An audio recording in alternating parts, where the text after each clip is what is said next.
कृष्ण मुरली मनोहर कृष्णा गोपाला गोविंदा हे दामोदरा। भाग्य,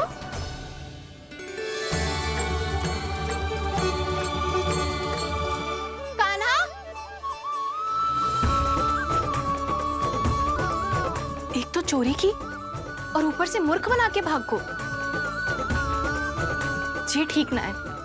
मुझे यशोदा जीजी को बताना ही होगा, और वो भी इसके घर पहुंचने से पहले।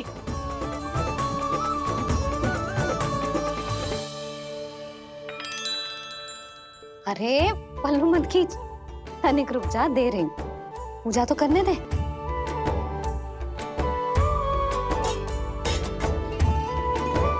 ले, अब जितना मन करे उतना प्रसाद खा।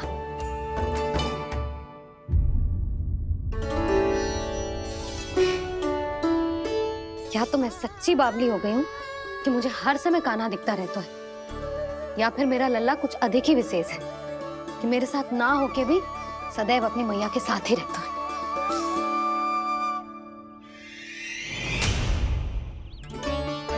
आज तो कैसे प्राण बचे, नारायण ही जानते हैं। मैं तो पाऊ को सिर पर लेके ऐसे सरपट भागो कि पूरे गोकुल में बड़ बोले। इस समय तो बड़ी बड़ी मत हाको, पर असली लाभ तो वानर महाराज ने उठाया है। पूरी की पूरी मटकी अकेले लेके निकल लिए। ये हमारी प्रतीक्षा कर रहा था ताकि हम माखन बांट सके। हमारे साथ ना दाऊ, उनके साथ।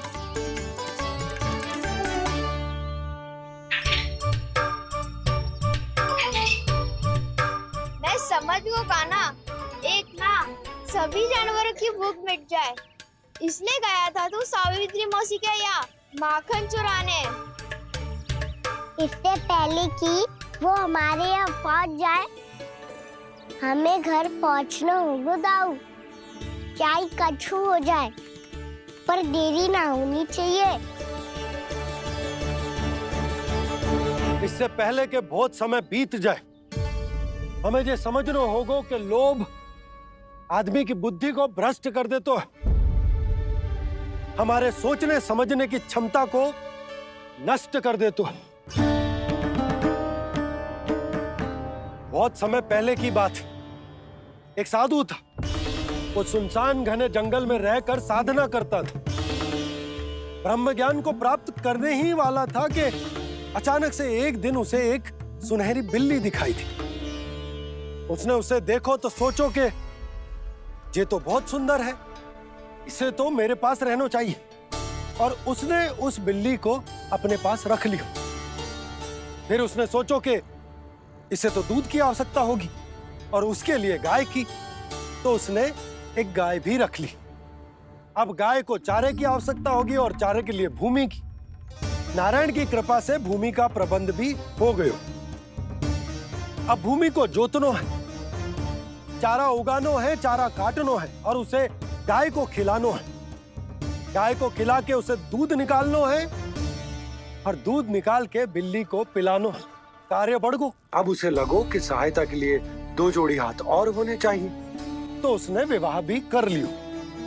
कुछ समय बीतो और संतान हो गई, और उसे एक बड़े घर की आवश्यकता अनुभव हुई। इसी प्रकार धीरे धीरे लोभ ने उसे अपनी छाया में ले लिया, और वो नारायण की साधना कर ब्रह्म ज्ञान को पाने के अपने परम लक्ष्य को भूल गो।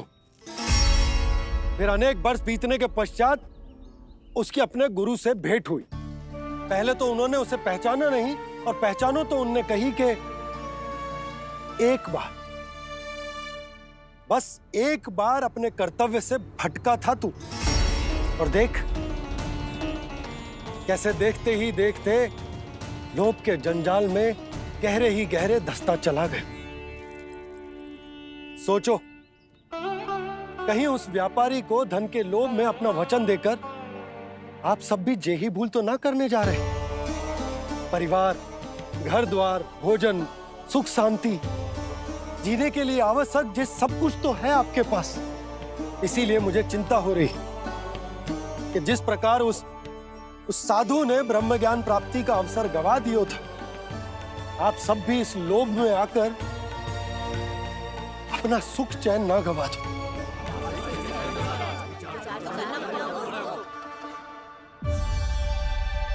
लग तो है बात सबको समझ आ रही है।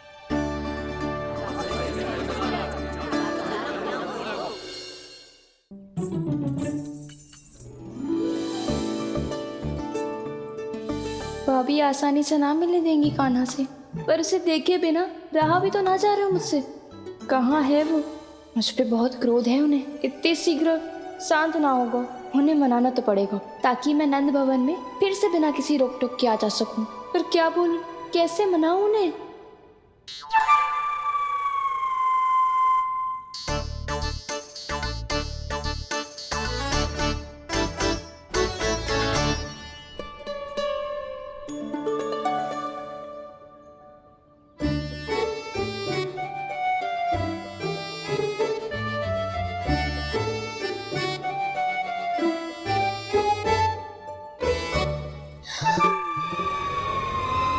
वाह, जिसने मेरे लल्ला पर चोरी का आरोप लगायो, वो ही आज मेरे घर में चोरी चोरी प्रवेश कर रही है। नाना भाभी, ऐसी कोई बात ना है। मैं तो बस ये देखने आई थी कि जसोदा भाभी का क्रोध शांत हुआ कि ना? सुन ले जानकी, मेरा क्रोध उसी दिन शांत होगा जिस दिन तू सारी गोपियों के सामने मेरे कान्हा पर लगाया आरोप वापस लेगी। चोरी करेगा तो आरोप ही लगेगा ना जीजी। फिर से आरोप? सावित्री, तू भी? कल तक मुझे ये थोड़ी पता था जीजी कि आपका कान्हा सच्ची में माखन चोरी में पारंगत है। आशा करता हूं कि आप सभी को नंदराज का विचार और संदेश सही से समझ आगो होगो।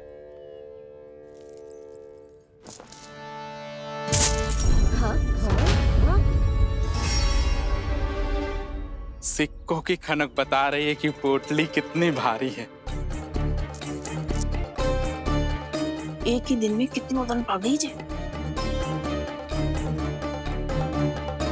हमें भी इससे अधिक धन अर्जित करना होगा, तभी तो हम अपने उज्जवल का भविष्य उज्जवल कर पाएंगे। पहली बार कछु बुद्धि की बात की है तूने। नंदराज, हमारे मन में आपका बहुत सम्मान है, पर हम जो करना चाह रहे हैं वो लोभ ना है, वो तो विकास है। हाँ नंदराज, हम अपना और अपने संतानों का भला बुरा सोचे बिना कब तक अपना जीवन इस प्रकार जीते रहेंगे? फिर पिछले 4 वर्षों से हमने आपको कर भी तो ना दियो है। मुझे तो लगता है कि नंदराज की बातों पर शांति से सोच विचार के बाद ही कुछ निर्णय लेना चाहिए। ऐसा मौका बार बार ना आता। नहीं, हमें सोच विचार कर निर्णय लेना है सबने।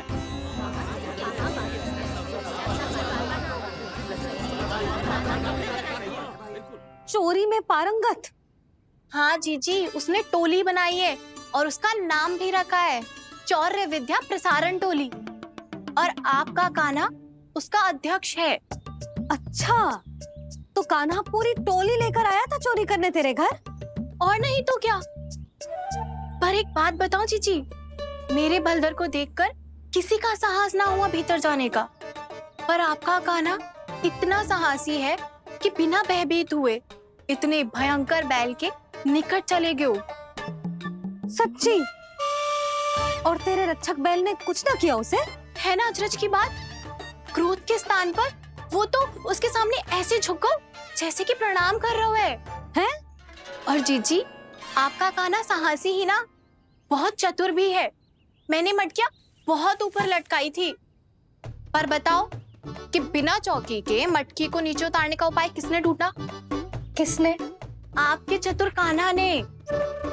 उसने अपने सखाओं को पर्वत बनायो और एक पक्के सेनापति की तरह बिना भयभीत हुए उनके ऊपर चढ़ गयो और मटकियां उतारने लगो। और एक ही ना, तीनों की तीनों मटकियां उतार ली। तीनों? हाँ जीजी, और वो इतना दयालु है कि पहले एक मटकी का माखन सब में बांट दियो और फिर बची हुई 2 मटकियों में से एक मटकी अपने सखाओं को दी थी और फिर दूसरी मटकी एक भूखे वानर को दे दी। और फिर जब मैं उसके सामने जाके प्रश्न करने लगी तो उसने मुझे अपने तर्कों के जाल में उलझाया और बड़ी आसानी से सिद्ध कर दिया कि वो तो परोपकार कर रहा था। मैं तो देखती ही रह गई और शब्द तो ऐसे झड़ते हैं मुंह से जैसे कि फूल। रुक जा सावित्री, पहले तू ये निर्णय ले ले कि तू मेरे लल्ला का गुणगान करने आई है कि उसकी निंदा करने। निंदा करने ही आई हूँ जीजी। जानकी सत्य कह रही थी, आपका कान्हा माखन चोर ही है और बलराम के साथ भागा था। अब बलराम क्यों? वो तो साक्षात गरुड़ देव की पीठ पे बैठ के उड़ के आयो है, तभी तो तुझसे बहुत पहले आके यहाँ बैठ गओ ना। आ देख ले, आजा। देखो कैसे बैठ के सब पहरा दे रहे हैं कि कोई पंछी अनाज ना चुगले, और तुम दोनों व्यर्थ में इन सब पर दोष लगा रही हो। कान्हा के निकट जाने का प्रयास भी मत करना। पहले मेरे लल्ला पर आरोप लगाती हो, फिर उससे मिलना भी चाहती हो।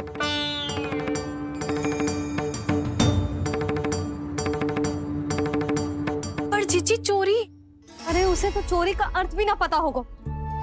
तुम दोनों को नारायण का भय भी ना है क्या? हाँ, मेरे लल्ला पर आरोप लगाने से पहले तुम दोनों को लज्जा ना आई? हे नारायण, अब आप ही बताओ मैं क्या करूं। लग तो है किसी की घोर दृष्टि लगी है कि बार बार मेरे लल्ला पर आरोप लगते हैं। किसी की क्या, तुम दोनों की दृष्टि लगी है। या तो तुम दोनों मनगढ़ंत कथाओं को सत्य बताना छोड़ दो, या फिर कृपा करके मेरे घर आना बंद कर दो।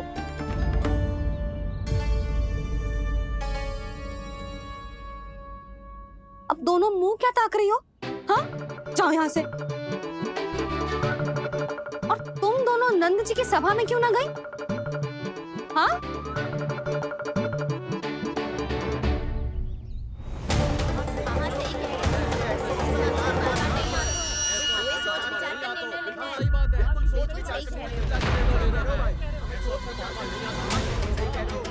जी कौन?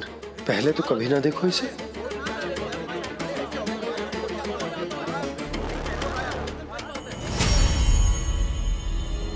कहाँ को? बस करो।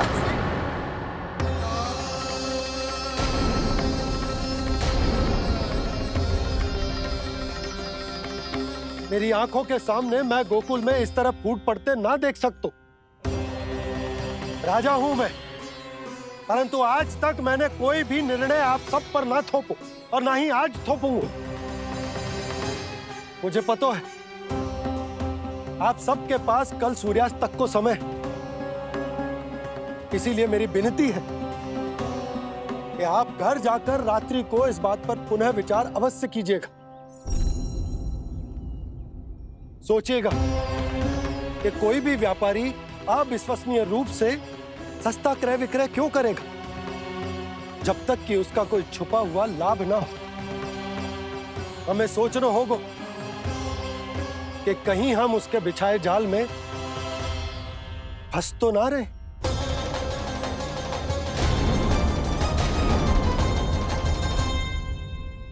बच गए भैया, जैसे तैसे ही सही, पर समय से पहले पहुंच ही गए हो।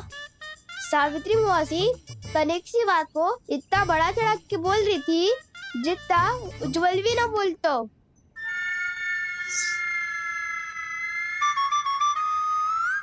वैसे आनंद तो बहुत आयो, सच्ची।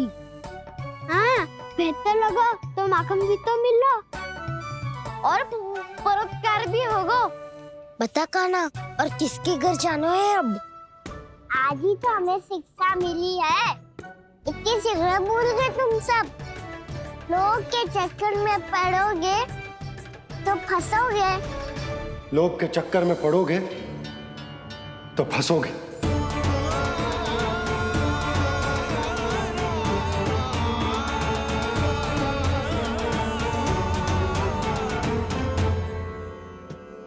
चोर, चोर कह रही है मेरे निर्दोष से बालक को। अब तो इन दोनों ने अति ही कर दी है।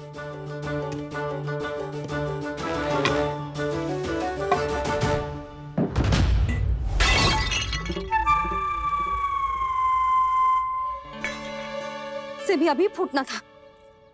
वैसे ही मैं इतनी चिंतित हूँ। कैसे समझाऊं इन गांव वालों को?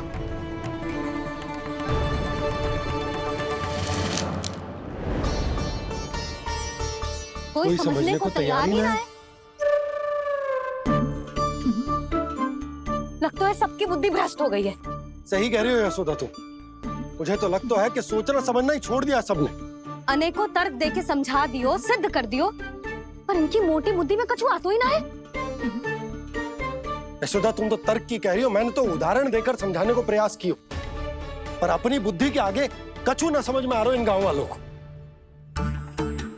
क्या सारे के सारे गांव वाले मेरे लल्ला पर आरोप लगा रहे हैं? जी क्या कह रही हो तुम? मैं तो गांव वालों की बात कर रहा हूँ जो नारायण के नाम पर वचन देकर उस अपरिचित व्यापारी को अपने दूध, दही, घी, माखन सब देने को तैयार है। लो कर लो बात। मैं गोपियों की बात कर रही हूँ जो लल्ला पर माखन चोरी का आरोप लगा रही हूँ। और आज तो सावित्री ने भी लल्ला को माखन चोर कह के पुकारो है।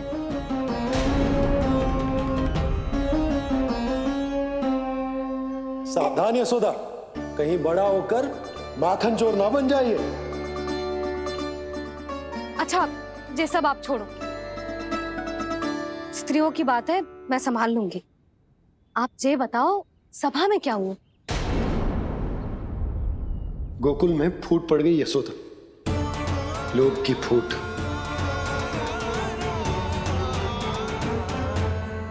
अरे रुको रुको रुको, व्यापारी जी रुकिए रुकिए। नंदराज ने प्रयास तो बहुत किया था व्यापारी जी, पर कुछ व्यक्तियों को छोड़ करके किसी के कान पे जूं तक नहीं रेंगी। इसका अर्थ फूट पड़ चुकी है लोभ की वजह से। बहुत ही शुभ समाचार लाए हो गुप्तचर। अब शीघ्र ही दिखेगा लोभ का चमत्कार।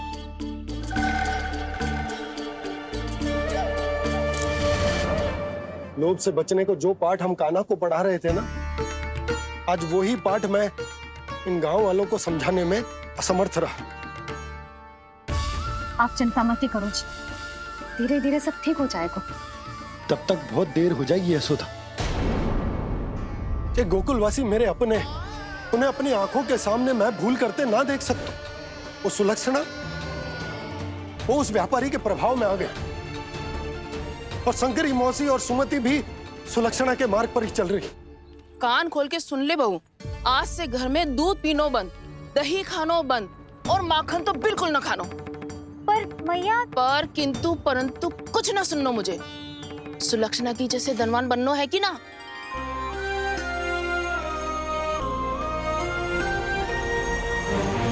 तो फिर जैसा मैं कहती हूँ वैसा कर, तभी तो अधिक से अधिक दूध, दही, माखन बेचकर अधिक से अधिक धन अर्जित कर पाएंगे हम।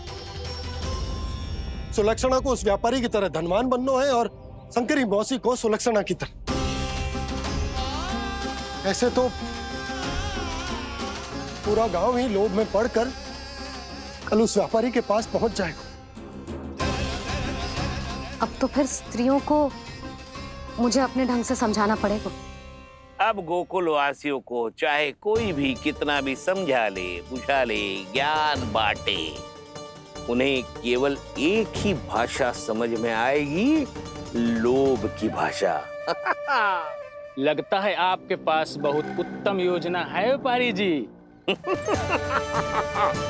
सब झटक लूंगा।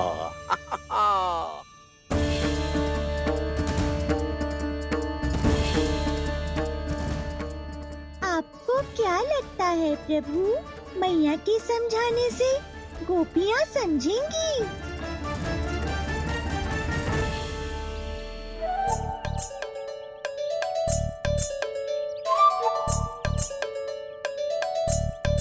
कान्हा, और कितनी प्रतीक्षा करवाएगो? अब बता भी दे, माखन चुराने किसके घर जाना है? इतना आसान ना है निर्णय करना, समय लगता है, सोच विचार करना पड़ता है। पर ये निर्णय किया कैसे जाए पता है मुझे। लगता है दे निर्णय करना पड़े वो कि बचना कैसे है।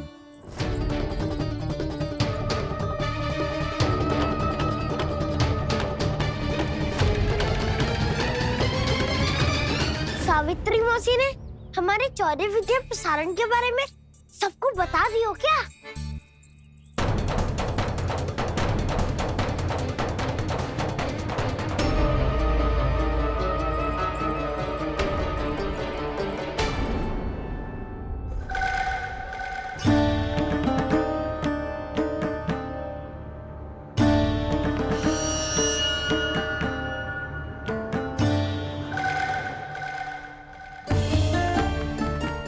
शीघ्र आओ, छोटी माँ बुला रही है।